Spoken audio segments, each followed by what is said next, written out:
Hello दोस्तों, कैसे हैं आप सभी। दोस्तों, हम लोग पढ़ रहे थे एडुटेरिया आधुनिक भारतीय इतिहास का डेली क्लास नोट्स, जो कि नवोदय फाउंडेशन बैच से है। दोस्तों, हम लोग ने लेक्चर 2 देख लिया था। आज हम लोग लेक्चर 3 को रिवीजन करेंगे।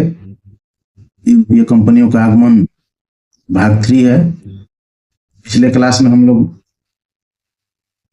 डच पढ़े थे। आज उसके आगे हम लोग देखेंगे अंग्रेज, डेनिश और फ्रांसीसी के बारे में। तो चलिए दोस्तों, शुरू करते हैं। उम्मीद है कि आप लोग को मजा आ रहा होगा। तो आइए दोस्तों, शुरू करते हैं। अंग्रेज अंग्रेज ईस्ट इंडिया कंपनी का प्रथम नाम governor and company of merchant of London trading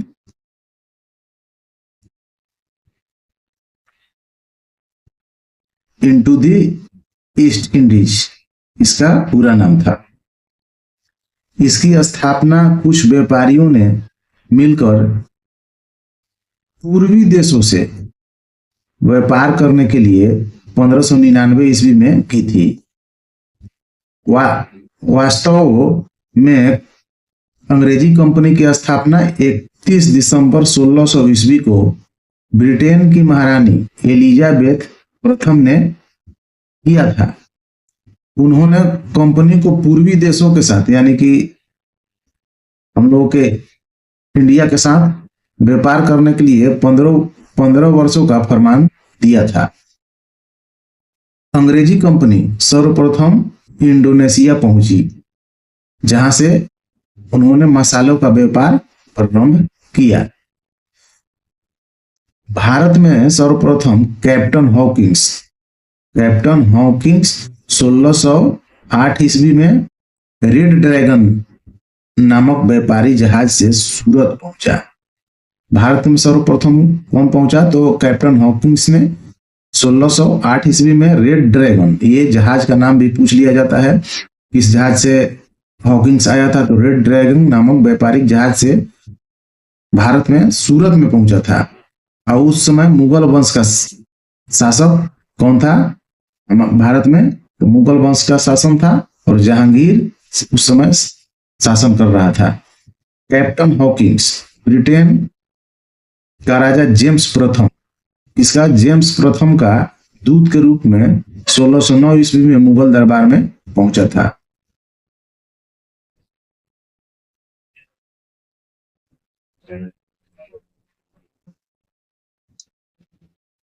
captain Hawkins को तुर्की अरबी भाषा का ज्ञान था। कैप्टन हॉकिंस को तुर्की और अरबी भाषा का ज्ञान था। उन्होंने इस भाषा के ज्ञान के बल पर जहांगीर को प्रभावित किया। फलतः जहांगीर ने हॉकिंस को खान की उपाधि दी। हॉकिंस को खान की उपाधि किसने दी? तो जहांगीर ने उपाधि दी और साथ ही 400 का मनसब भी प्रदान किया। कैप्टन हॉकिंस 1611 ईस्वी में भारत से इंग्लैंड लौटा। हॉकिंस भारत से इंग्लैंड कब लौटा? तो 1611 ईस्वी में। इसके पश्चात 1612 ईस्वी में कैप्टन थॉमस बेस्ट ने सूरत के निकट स्वाली के युद्ध में पुर्तगालियों के जहाजी बेड़े को परास्त कर दिया। बेड़ों को परास्त किया था। इसके बाद मुगल सम्राट जहांगीर प्रभावित होकर 1613 ईस्वी में अंग्रेजों को सूरत में अस्थायी कारखाना बनाने का अनुमति प्रदान कर दिया। अब आइए 1615 ईस्वी में जेम्स प्रथम ने राजदूत के रूप में सर टॉमस रो को मुगल दरबार में भेजा। टॉमस रो 3 वर्षों तक भारत में रहा। अंग्रेजों ने सूरत के अतिरिक्त भड़ौच, अहमदाबाद, मसूलीपट्टनम, अजमेर, कासिम बाजार, पटना आदि में अपनी फैक्ट्री स्थापित कर ली। अब आइए एक नोट में देख लेते हैं। एशिया में मुक्त व्यापार करने वाले अंग्रेजी व्यापार को एशिया में मुक्त व्यापार करने वाले अंग्रेजी व्यापार को इंटरपोल कहा जाता था। एशिया में जो लोग अंग्रेजी व्यापार करते थे उन लोगों को इंटरपोल कहा जाता था।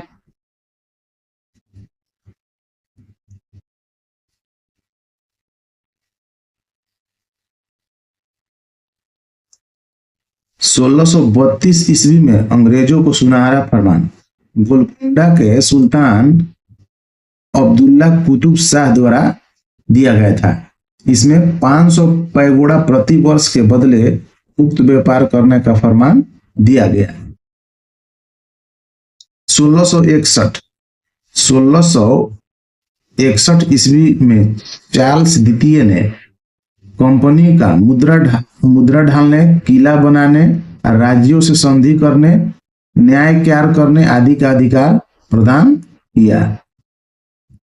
1661 ईस्वी में चार्ल्स द्वितीय ने कंपनी को ये सारे फरमान दिए थे।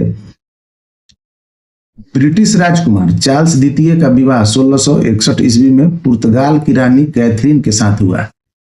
चार्ल्स को उपहार में बंबई का बंदरगाह प्राप्त हुआ, जिसे चार्ल्स ने 1668 चार्ल्स यानी कि चार्ल्स द्वितीय ने 1668 में कंपनी को 10 पाउंड के वार्षिक किराए पे दे दिया। 1680 ईस्वी में औरंगजेब ने अंग्रेजों पर जजिया कर लगाया और इसके बदले सीमा शुल्क में छूट दी।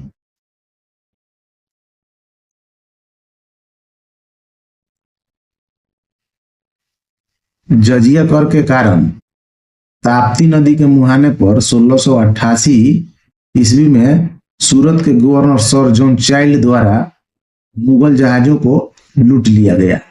जजिया कर लगाने के कारण सर जॉन चाइल्ड वाली हरकत कर दी और मुगल जहाजों को लूट लिया।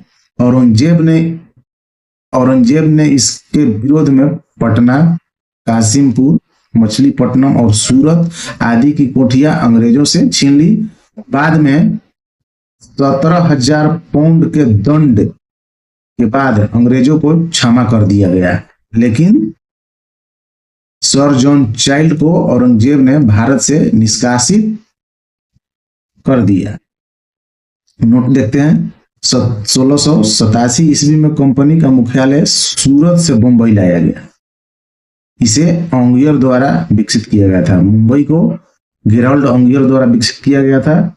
एक और नोट है, 1599 में स्थल मार्ग से भारत आने वाला प्रथम अंग्रेज मिल्डन हॉल था। कौन था? मिल्डन हॉल।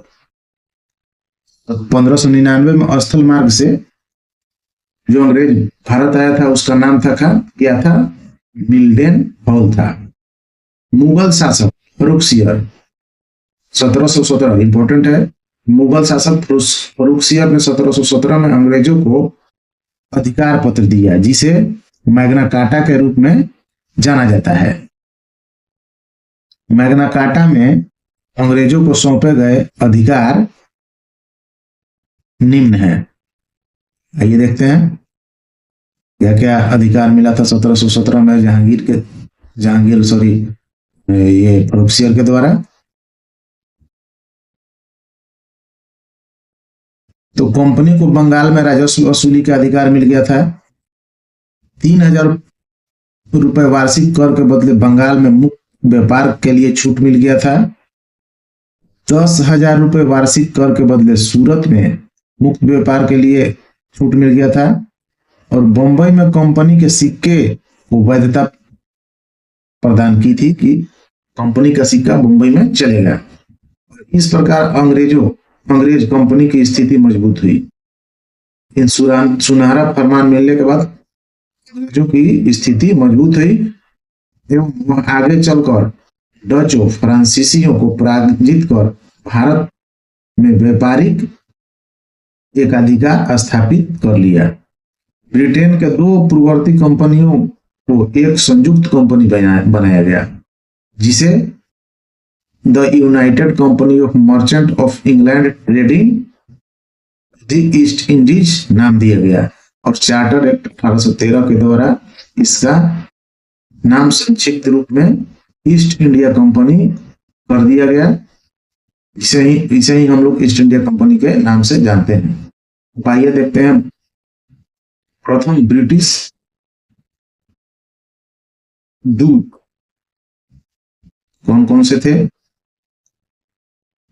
तो कैप्टन हॉकिंस, यह 1608 ईस्वी में आया था और उसमें कौन शासक था, तो जहांगीर था। फिर उसके बाद थॉमस रो आया 1615 ईस्वी में, उस समय भी शासक जहांगीर ही था।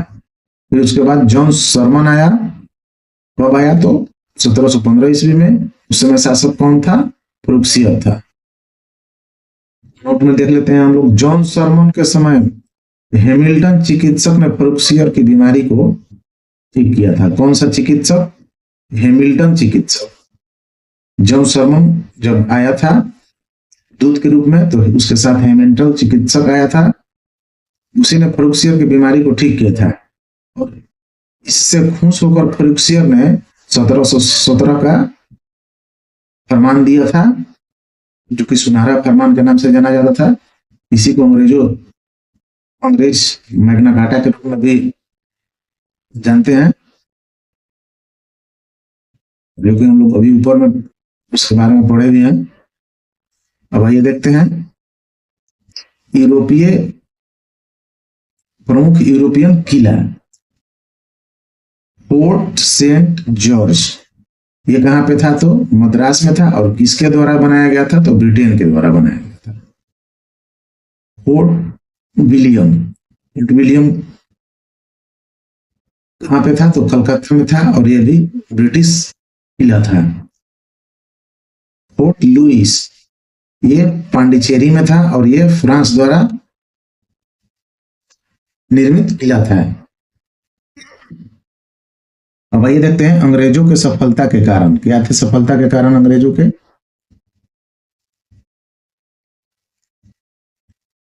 तो अंग्रेजों का शाही नौसेना जो था वो मजबूत था। ब्रिटेन में औद्योगिक क्रांति हुई थी। कंपनी को ब्रिटेन सरकार से सहयोग भी मिलता था, और भारतीय शासकों से कूटनीतिक संबंध स्थापित करना भी अंग्रेजों के लिए सफलता का मुख्य कारण में से एक है। प्रारंभ में धर्म के प्रति आक्रामक नीति ये नहीं अपनाए, जो कि यूरोपियों में पुर्तगाली प्रारंभ में ही भारत पे अपना धर्म थोपने का प्रयास करना शुरू कर दिए थे, जो कि उनके असफलताओं के कारणों में से एक है। आगे है अन्य कंपनियों की कमियां। इन अंग्रेजों के अलावा पुर्तगाली, फ्रेंच, डच, ये सब इनके तुलना में उनमें कमियां थी, इसके लिए फायदा साबित हुआ। और भारतीय क्षेत्रीय शासकों में समन्वय का अभाव एवं एक दूसरे के प्रति संघर्ष की स्थिति भी अंग्रेजों के सफलता के कारण में से एक है। आइए देखते हैं अब डेनिस के बारे में। इसमें कुछ ज्यादा नहीं है। डेनिस पुर्तगाल एवं अंग्रेज से प्रेरित होकर डेनिस, जो कि डेनमार्क की कंपनी थी, भी भारत में व्यापार के लिए आए। डेनिस व्यापारिक कंपनी की स्थापना कब हुई थी, 1616 ईस्वी में हुई थी। उन्होंने अपनी प्रथम फैक्ट्री 1620 ईस्वी में कहां पे बनाया, ट्रांकेवर, जो कि तमिलनाडु में स्थित है वर्तमान में। उन्होंने अपनी दूसरी फैक्ट्री श्रीरामपुर, बंगाल में है, स्थापित है। प्रीवियस ईयर क्वेश्चन में पूछा भी गया है ये चीज। अगला है डेनिस कंपनी अंग्रेजी प्रतिद्वंदिता एवं कूटनीति के सामने भारत में टिक नहीं सका, और 1845 ईस्वी में इन्होंने अपनी सभी फैक्ट्रियां अंग्रेजों को बेचकर भारत से चले गए। तो डेनिस अंग्रेजी प्रतिद्वंदिता के सामने टिक नहीं पाए और अंग्रेजों को ही सारा अपना कंपनी बेच करके वापस चले गए। अब आइए देखते हैं फ्रांसीसी के बारे में।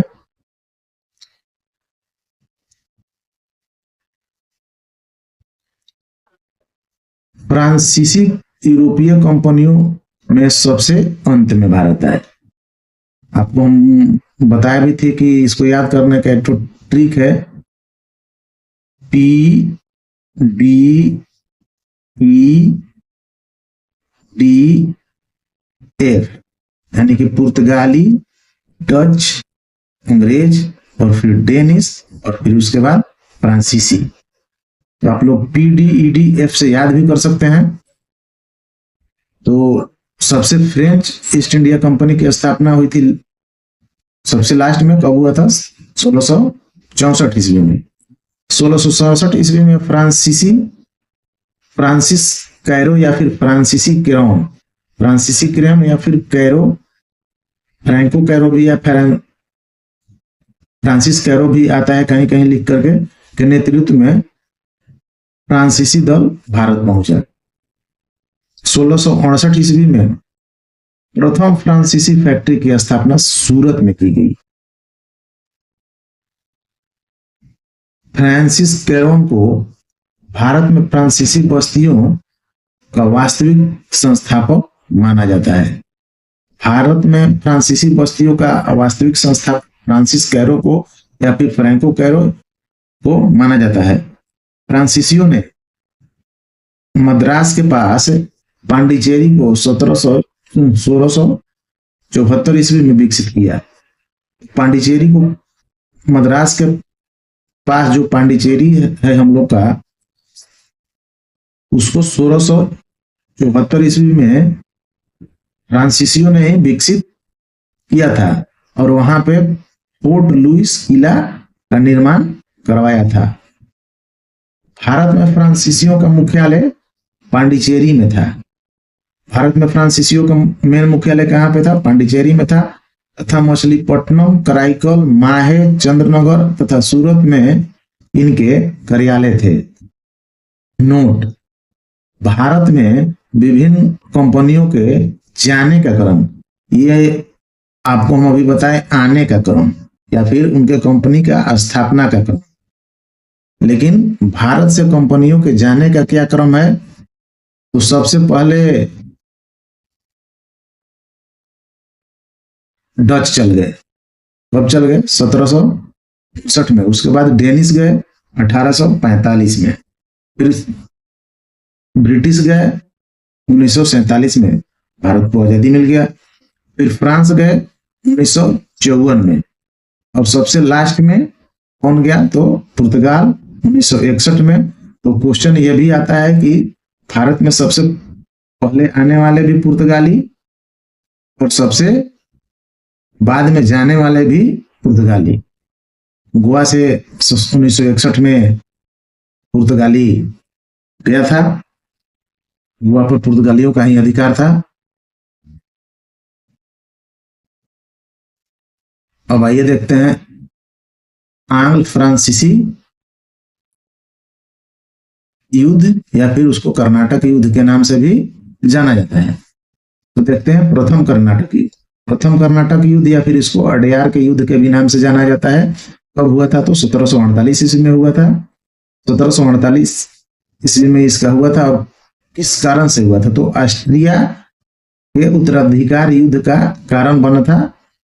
ऑस्ट्रिया में जो उत्तराधिकार युद्ध हुए थे जिसमें अंग्रेज और फ्रांस वहां पे लड़ रहे थे, उसके कारण भारत में भी असर पड़ा और यहाँ पे प्रथम कर्नाटक युद्ध या फिर अडयार का युद्ध 1748 ईस्वी में हुआ और ये एला सापल की संधि के द्वारा 1748 ईस्वी में समाप्त हुआ। अब आइए देखते हैं द्वितीय कर्नाटक युद्ध। द्वितीय कर्नाटक युद्ध या फिर अंबूर का युद्ध कब हुआ था? तो 1750 में। कितने दिन चला? तो 1700, यहाँ पे मिस्टेक हो गया है, 49 की जगह पे 94 हो गया है। तो 1749 से 54 ईस्वी तक चला था। और इसका कारण क्या था द्वितीय कर्नाटक युद्ध का? तो कर्नाटक एवं हैदराबाद के उत्तराधिकार के लिए दो गुट का निर्माण हो जाना। कर्नाटक और हैदराबाद में कि राजा अपने अपने उत्तराधिकार युद्ध के लिए ये दो गुट में बट गए थे, जिसके कारण द्वितीय कर्नाटक युद्ध या फिर अंबुर का युद्ध हो गया और यह पांडिचेरी के संधि द्वारा 1755 ईस्वी में समाप्त हुआ। तृतीय कर्नाटक युद्ध, जिसे वाडिवास के युद्ध के नाम से भी जाना जाता है, जो 1760 ईस्वी में हुआ था। ये 1756 से 1763 तक चला था। इसी समय वाडिवास का युद्ध भी हुआ था 1760 में। इसे सप्तवर्षीय युद्ध के नाम से भी जाना जाता है और ये पेरिस के संधि के द्वारा 1763 ईस्वी में समाप्त हुआ। तो इसको आप लोग याद भी कर सकते हैं। प्रथम, द्वितीय और तृतीय कर्नाटक युद्ध वो ए पापे की संधि के द्वारा समाप्त हुआ था। डेट इसका याद करना है तो 1700, तो आप लोग ऐसे भी ध्यान रहेगा 48, 55, 63। इसको 10 बार आप लोग बोलिएगा, ए पापे 48, 55, 63, ए पापे 48, 55, 63, तो ऑटोमेटिक याद हो जाएगा। तो दोस्तों आज का हम लोग का क्लास यहीं तक रहता है। उम्मीद है कि आप लोग को ये अच्छा लग रहा होगा सेशन। तो दोस्तों अच्छा लग रहा है तो दोस्तों में शेयर कीजिए, वीडियो को लाइक कीजिए, चैनल में नए हैं तो सब्सक्राइब कीजिए और आप लोग को अच्छा लग रहा होगा तो इसका सारा एपिसोड हम बारी बारी से लाएंगे। चलिए दोस्तों, वीडियो में बने रहने के लिए बहुत बहुत धन्यवाद।